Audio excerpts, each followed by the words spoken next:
Bonjour à tous et merci de nous suivre.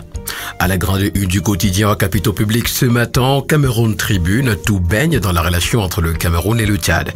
Porteur d'un message du président de transition et chef de l'État tchadien, Mahamat Idriss Déby Itno, au président de la République, Paul Biya, le ministre d'État, secrétaire général à la présidence de la République, Dr Gali Ngote Ngata, a salué la clairvoyance du chef de l'État dans la gestion du différend entre les deux pays au cours d'une audience au Palais de l'Unité hier.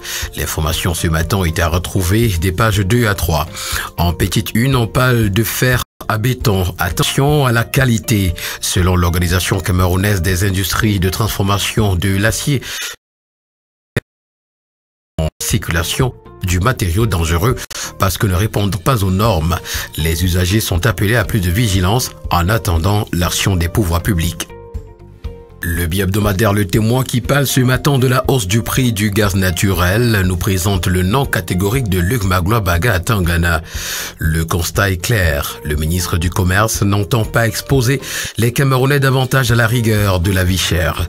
Et la correspondance écrite par lui et adressée à un opérateur économique relative au prix du gaz naturel en dit long sur cette posture non négociable. Accident de circulation en petite une, le plan de Gali Bibéyé contre la saignée pendant les vacances est présenté ce matin dans les colonnes du bi-hebdomadaire L'Indépendant.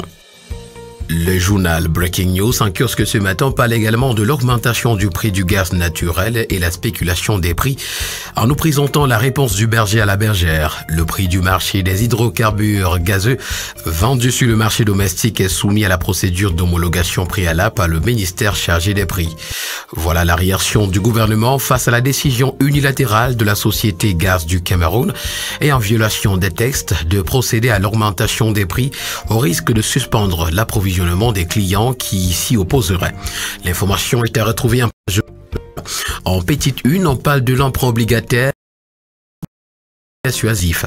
Le ministre des Finances a pu remobiliser les directeurs généraux des banques constituant le consortium des arrangeurs qui proposait initialement 45 milliards de francs CFA.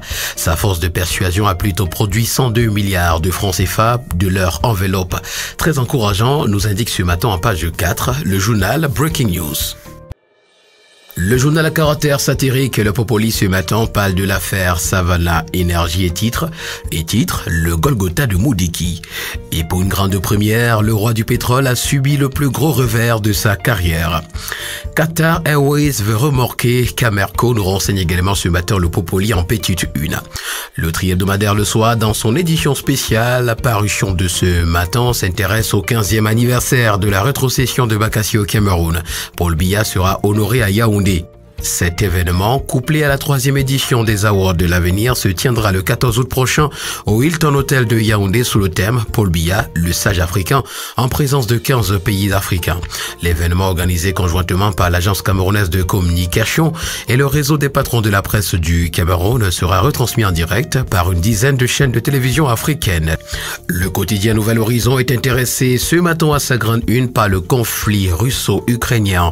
Les morts blancs valent plus que ceux des Noirs, nous renseigne ce matin Le Quotidien.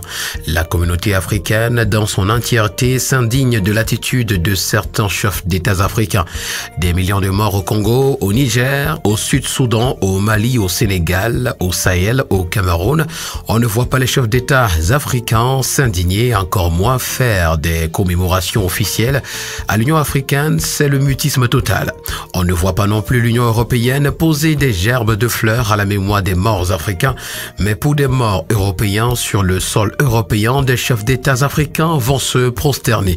Quelle honte, martèle ce matin en page 5 le quotidien Nouvel Horizon. Ce matin, le bi-hebdomadaire L'Indépendant parle de la First National Bank MTN Cameroun SA, Bestinvat Company South Africa Limited. L'affaire Dan Poulo est à la grande une du bi-hebdomadaire. Spoliation des actifs du consortium des sociétés Bestinvat, dont le milliardaire camerounais est le promoteur en Afrique du Sud. Bataille juridico-diplomatique sur fond de racisme et de xénophobie. C'est à retrouver ce matin des pages 5 à 7.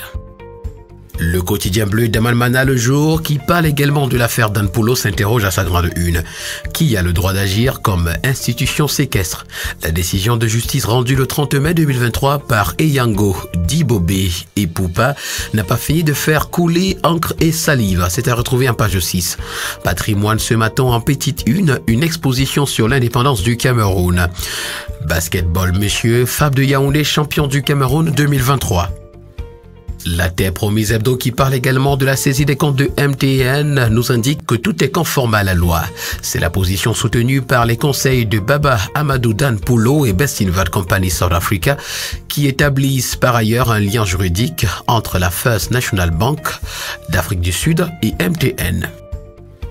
Le quotidien L'économie en parle également lorsqu'il titre au tribunal, Baba Dan Poulo prend le dessus sur MTN Cameroun.